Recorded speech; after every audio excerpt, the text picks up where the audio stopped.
šoreiz mums kvalifikācijā sakrit tā, ka daži spēcīgāki piloti kvalificējās zemāk, un attiecīgi tāpēc bija ļoti interesanti. Bet aiziet pirmais top 16. Andrijus Vasiļauskas pret jauno čempionu Kristiānu Burkovu. Vasiļauskas pa priekšu. Burkovs viņam seko, šim būtu jābūt labam tandemam, ļoti plaša ārējā līnija. Vasiļauskas izpildībā un ar vienu rite nāk uz trāsu. Burkova nākās korekciju veikt un nākās iepalikt uz brīdi, tikmēr Vasiļauskas tur pedāli grīdā, mēģina aizbraukt prom, mēģina arī izzīmēt visas zonas. Tas viņam pagaidām šobrīd izdodas ļoti plaši arī šeit ar sienu. Redzam, Burkovs nelaiž vaļā, abi divi plaks viens otram un abi divi finišā. Wow! Iespaidīgs sākums top 16. Yeah, I have to mention that Andrijus Vasiļauskas won the qualification yesterday, and this is what we can see here. He was going so wide here, dropping one wheel where he probably should not, because it's kind of put him out of the pace, but doing a nice job here on the transition. And here maybe going a bit too fast and a bit too wide, so he got really wide, not really getting that inside box. And that's where Burkovs could catch him up, and that's what he did. So yeah, risking it here a bit too much, I would say.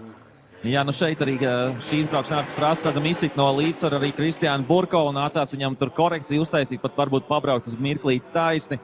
Bet tas viss, protams, pie tiesnešiem, ka iespējams tā bija Vasiļauskas kļūda un Burkovs tur īsti neko nevarēja vairs izdarīt. Nu, jebkurā gadījumā interesants brauciens un tūliņ samainīsies vietām. Burkovs pa priekšu un Vasiļauskas viņam sekos.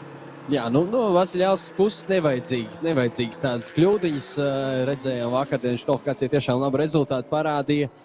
Tā ka svarīgi viņam izdarīt visu, kā vajag otrai braucienā. Tāpat arī Burkovam jāparāda vienkārši labs, tīrs vadošais brauciens. Viņam vakardien kvalifikācijā 17. pozīcija, kā atgādināšos Jauskas pirmā vieta. Nu, līdz ar to redzēsim, vai izdosies Burkovam uzaizt skaistu vadošo braucienu un kā tad Vasiļauskas viņam nosekos. Un mainījušies vietām ir abi braucēji, tur pa priekšu Burkovs sekos viņam Vasiļauskas. Domāju, ka tūlīt arī tiks dota viņiem zaļā gaisma.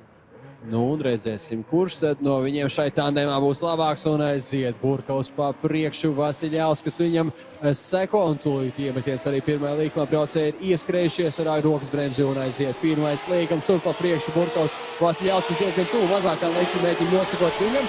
Tikmēr pamatīgā leņķi un ātrumā tuvojās Burkovs šeit trases taisnītei. Pārmetiens arī ļoti plašs. Šeit galvenais neuzbraukt uz šīs saliņas pārmetiens un arī diezgan plātīšās Burkovs, bet nedaudz labāk nekā Vasiļauskas. Viņam izdodas turpāt Vasiļauskas kļūda no Burkova puses pašās beigās pēdējā pārmetienā. Kas par dramatisku noslēgumu no Burkova puses, nu es domāju, tīri pats nokļūdījās šai pārmetienā visdrīzāk. Jā, nu Burkovs, es domāju, tur neko nepareizi neizdarīja. Redzam, ka sākumā ļoti labi pārējo trajektoriju. Līdz tam bija tiešām labi. Jā, nu un Vasiļauskas, es domāju, ka pārspīlēja pēdējā pagriezienā un pats piedlidoja pārāk tuvu. So we see that once in the replay, and here we have, I think Burkovs checked all the boxes, and he was in the inside clip, and it was a big angle there by Burkovs. Nē, tur kontakts līdz tam nebija. Mēs jau redzam, ka šajā te pārmetienu brīdī Burkovs vienkārši, kā tautā saka, pārcirta šo pārmetienu. Un redzam šeit pārmetienā, pārāk plati, te jau kontakts ir pēc tam, un es domāju, ka Burkovs var nebūt noturējuši uz Anslīdu.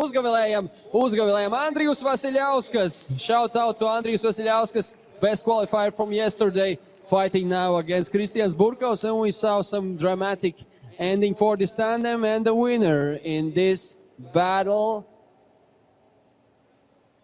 And the winner in this battle is Andrijus Vasiļauskas advancing. Un aplaus arī Kristiānam Burkovam, kā jau minējām, iepriekš čempions. Uzgavilējam arī viņam par šo sniegumu.